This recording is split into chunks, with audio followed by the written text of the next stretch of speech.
Welcome to the Asbestos Knowledge Empire. What does asbestos management mean to you?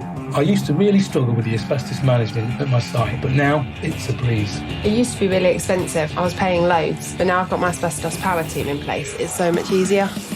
Asbestos can be a pain in the arse if not handled right. We had to stop the job because asbestos was discovered. Now we don't have that problem. Asbestos management is easier than you think. Asbestos management. Be proactive, not reactive. Think about asbestos first, not last. And now your hosts, best-selling authors and asbestos experts, Ian Stone and Neil Munro. Hi, welcome to the Asbestos Knowledge Empire. I'm Ian Stone. I'm Neil Munro. So today we talk about the Approved Code of Practice, L143 to be precise, for the Control of Asbestos Regulations, 2012. Yeah, managing and working with asbestos. So Approved Code of Practices, these kind of got a special status, haven't they? They explain what the regulations say and what's the best thing you should do, and it sort of interprets how you should comply with the asbestos regulations. It is an interpretation. Generally speaking, if you're following the Approved Code of Practice, you're within the law. Exactly. You're staying on the side of the regulations and what they're meant to do. That's it. The kind of the bottom end of the scale as such is are the health and safety guidance documents, and then above them the Approved Code of Practice, and then above them the actual regulations themselves. And it is, like you say, it's just a way of explaining what the lawmakers actually mean in their regulations. And yeah, we were just having a chat, weren't we, about stuff in general, and as we do, because we're sad, we have a little read of the Approved Code of Practice, and Neil, well, we just had this chat about paragraph 416, which is air monitoring to reduce the spread of asbestos. And just the fact that this is actually in the ACOP. Yeah. And a lot of the times, some clients see air monitoring as an extra addition. Have I got to really have it? Do I really need that? Whereas in reality, it's in the Approved Code of Practice, and the way that it talks about having it means that really you should be having it on every project. Yeah. So the first one says, measure the background concentration of asbestos fibres in the work area during work to check that the control measures are effective. Okay, so the Approved Code of Practice is actually stating that you should have air monitoring actually during the work, in the work area. To make sure everything's okay. Yeah. And it's kind of a no-brainer for two things. I mean, one, as a client, I would want that. Because if I know things are okay in the work area, well, that means that the contractors are complying with their own risk assessment and their own plan of work. Yeah. And if that's being complied with, well, then overall, everything should be safe. Yeah. But equally, if I was a contractor as well. Yes. I'd want to know that what I plan to do is working, the control measures and the working methods that we're following is adequate and it's working, and I'm kind of protecting my employees. And that's it. The employees are actually following what has been written. Yes. Because it's one thing to write a plan of work, and it's another thing for the operatives on site to actually follow it as you have written it. Yeah, and you could use that as a kind of a policing method. 100%. A policing method to the guys that are doing the job to make sure they are following it. So that's an interesting one. So next one talks about measure background fibre levels outside of the enclosure, particularly when the enclosure is in occupied premises. Check for fibre leaks around the perimeter of the enclosure at the airlock and bag lock positions. Also conduct testing at the discharge location of the air extraction equipment where it is sited internally. Now, for me, this is the one. This is the one that kind of... Yeah, if you're ever going to have air monitoring... It's for this reason. This is the time to have it. And I don't know, I suppose it's because I'm from the industry that I'm more kind of behind this method of... I mean, we offer project management, we do full-time air monitoring, we only do that on our projects. Yes. And I've seen kind of behind the curtain over the years, the amount of projects that I've been on when I've personally run leak tests in and around the enclosure, and we've had failures. And it's always a surprise. The negative pressure unit's there for a reason. If there's a piercing in the enclosure, it's supposed to suck air in, so asbestos fibre isn't actually spread within the vicinity. However, in reality, it doesn't always work. It's not an exact science. Sometimes things can happen that people are unaware of. Yeah. And if you haven't got somebody there monitoring in and around that area, especially when there are other people in that building and occupying it, how do you know they're safe? Yeah. And I can categorically, hand on my heart, say, I don't even know how many times, but hundreds of times I've had air tests fail because there's been an issue that people were unaware of. Yeah. And if I wasn't there, I dread to think how many people would have been exposed. Yeah. Potentially the whole job would have gone like that. Exactly, 100%, the entire job. Yeah. So what paint the picture of, asbestos enclosures generally are formed out of polythene, sheeting that's erected within an area within a building to prevent the spread of asbestos fibre.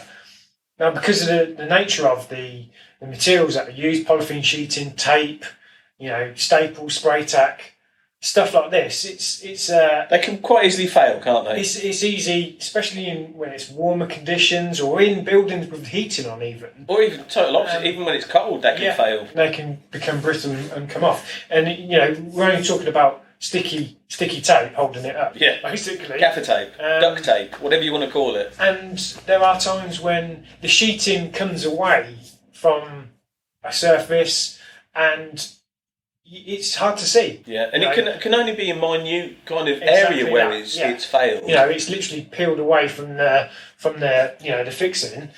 So looking at it, it looks stuck, but it's not. Yeah. It's not airtight, and that's the important thing.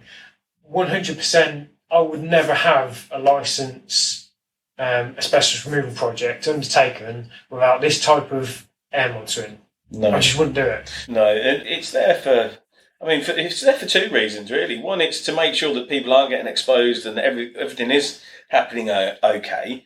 But two, again, I've said this before on other podcasts. It's all about having that backup as well to prove that everything's okay and that you're safe. Because when a worker in 6 months' time comes to you and says, "I think I was exposed on that project 6 months ago," and you didn't have any air monitoring done during that project, how can you prove that they weren't exposed? Yeah. And you can't. The only way you can prove it is by having full-time air monitoring, which takes the snapshots throughout that project to prove that everything is safe. Yeah.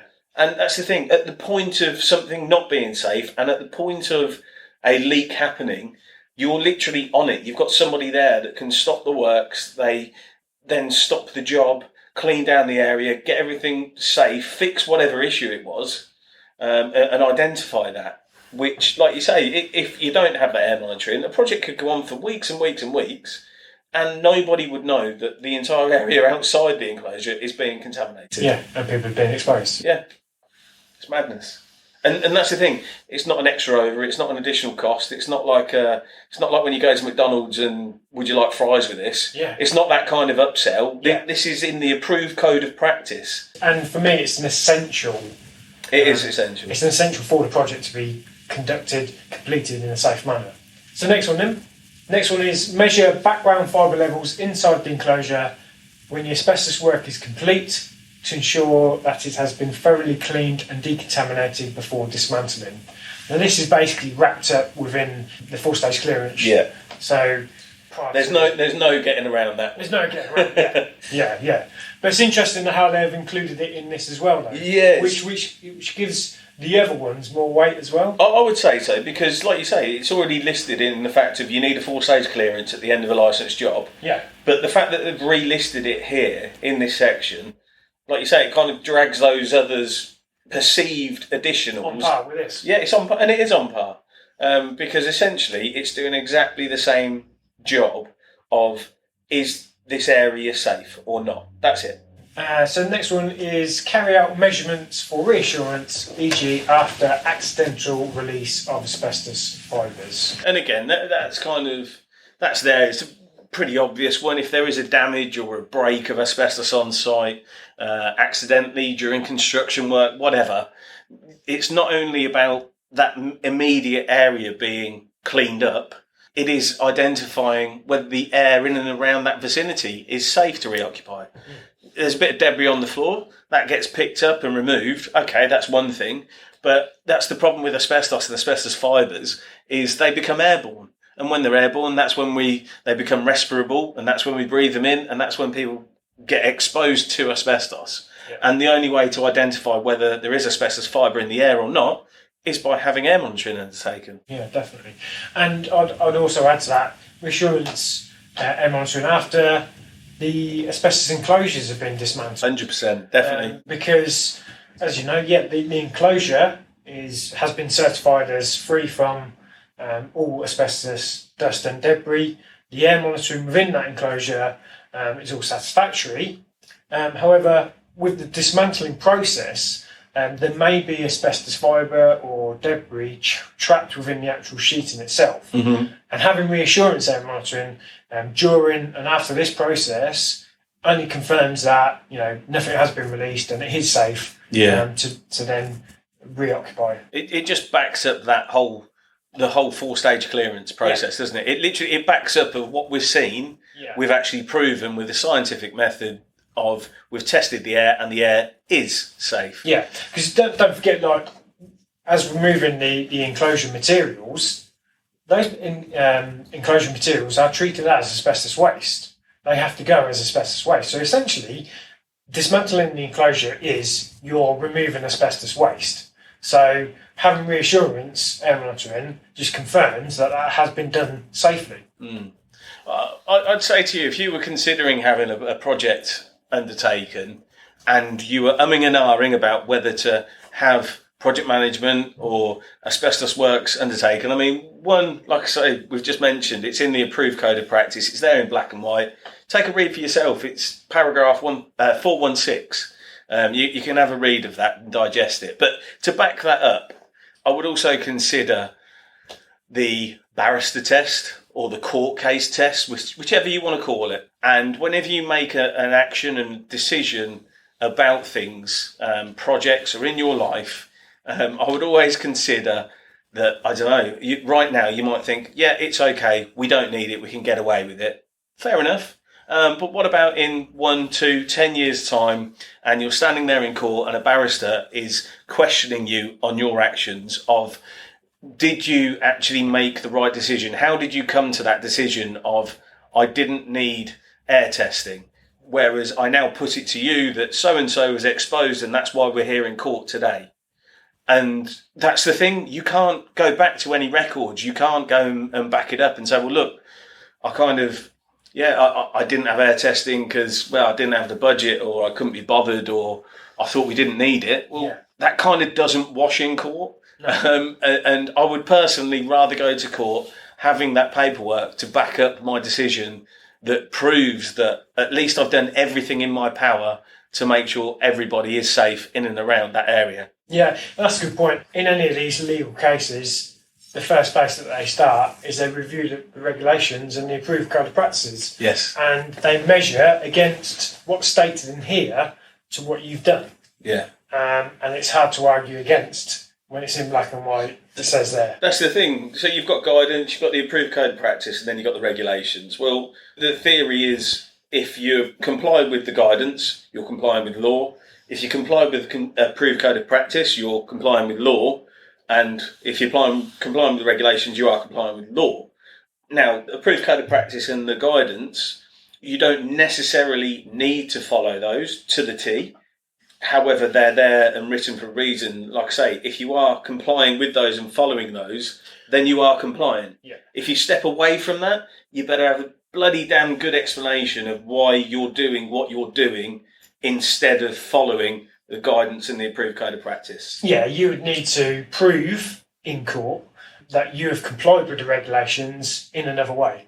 Exactly that, which for me, I'm sure it can be done, but I don't know, you've got to have a big set of brass balls to kind of step away from the legal framework and the safety framework that's set up for us all to follow, to go and do your own thing.